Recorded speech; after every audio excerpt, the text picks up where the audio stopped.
On this World Communion Sunday, I bid you all an extravagant welcome.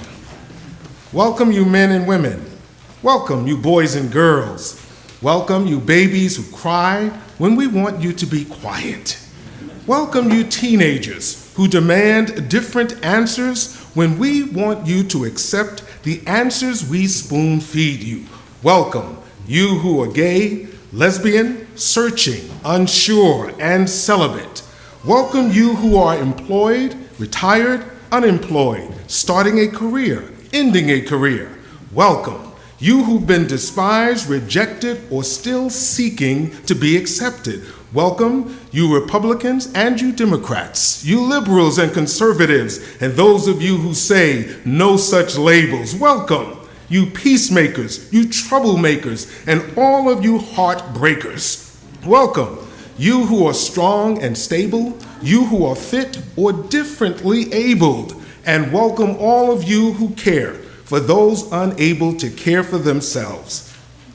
Welcome you teachers and preachers, you guidance counselors, and all of you healers. Welcome you who in this season grieve a loss of mind, a loss of body, spirit, health, wealth, places, and people. Welcome, you tinkers and tailors, you soldiers and sailors, you rich men and poor men, you beggars and thieves, all of you doctors and lawyers and Indian chiefs. Welcome, you veterans and pacifists, you atheists and agnostics, you saints and sinners. On this World Communion Sunday, I bid you not just a simple welcome, but an all-inclusive, arms wide open to you, whoever you are, an extravagant welcome. And I do so because the Bible in general, and the Apostle Paul in particular, tells us to welcome one another as Christ has welcomed us. And the Bible tells us to do this because it glorifies God. Paul says extravagant welcome is divine welcome, and divine welcome is our greatest joy. And if we want to be faithful Christians in our hearts, yes, in our hearts, we have to welcome everyone, yes, every single body, no matter who they are, how they look, or where they're from. You know, in our culture, extravagant welcome isn't the norm, because when we say you are welcomed, we mean you are welcomed for a brief visit, 3 hours or less. Thank you very much. And when most people say welcome, they mean welcoming people we already know and already like, and who look and think and believe like us to come for a visit. Just don't stay too long or ask for too much. But God's notion of extravagant welcome is something else. Extravagant welcome in the Bible is going the extra mile, giving up your coat when someone demands your shirt. It's being a good Samaritan and caring not just for our own, but for all. And even welcoming our enemies to the welcome table to make peace with one another. Like author Lawrence Wright says Jimmy Carter did in his book, 13 Days in September.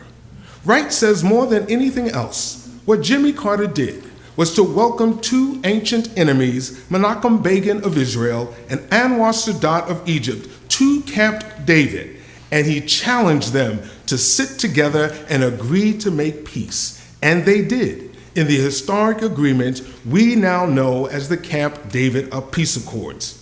Now, it isn't always easy for people from different places and different backgrounds who look differently and believe differently to welcome extravagantly.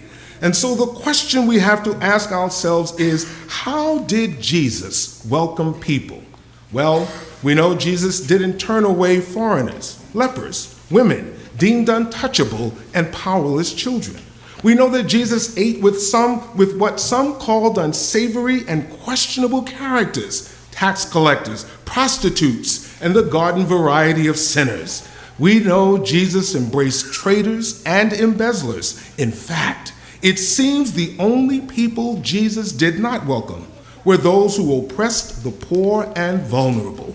Jesus welcomed people no matter who they were, because Jesus understood We are all unfinished, imperfect beings in need of God. You know, I can still hear my mother's voice as she walked around our home in Harlem singing, "I have never reached perfection, but I've tried." My mother would often say, "It isn't how we enter church that God sees us, it's how we leave church, and how we love those who come into our lives, and how we welcome all of God's children when we leave church and live our lives that matters most." And this is the gospel in a nutshell, that Christ has welcomed us, all of us, into the family of God. And so, on this World Communion Sunday, I say to you, we welcome you as Christ has welcomed us. And as people of faith, we extend an all-inclusive, all-embracing, extravagant welcome to all, because we know that at the heart of the Christian faith there is and always must be an attitude of extravagant welcome. So, to this place of faith and hope and love and trust and mercy and grace, and with our sisters and brothers worldwide, we welcome you to join us and find nourishment and nurture for your souls. And everybody say together, amen. Amen.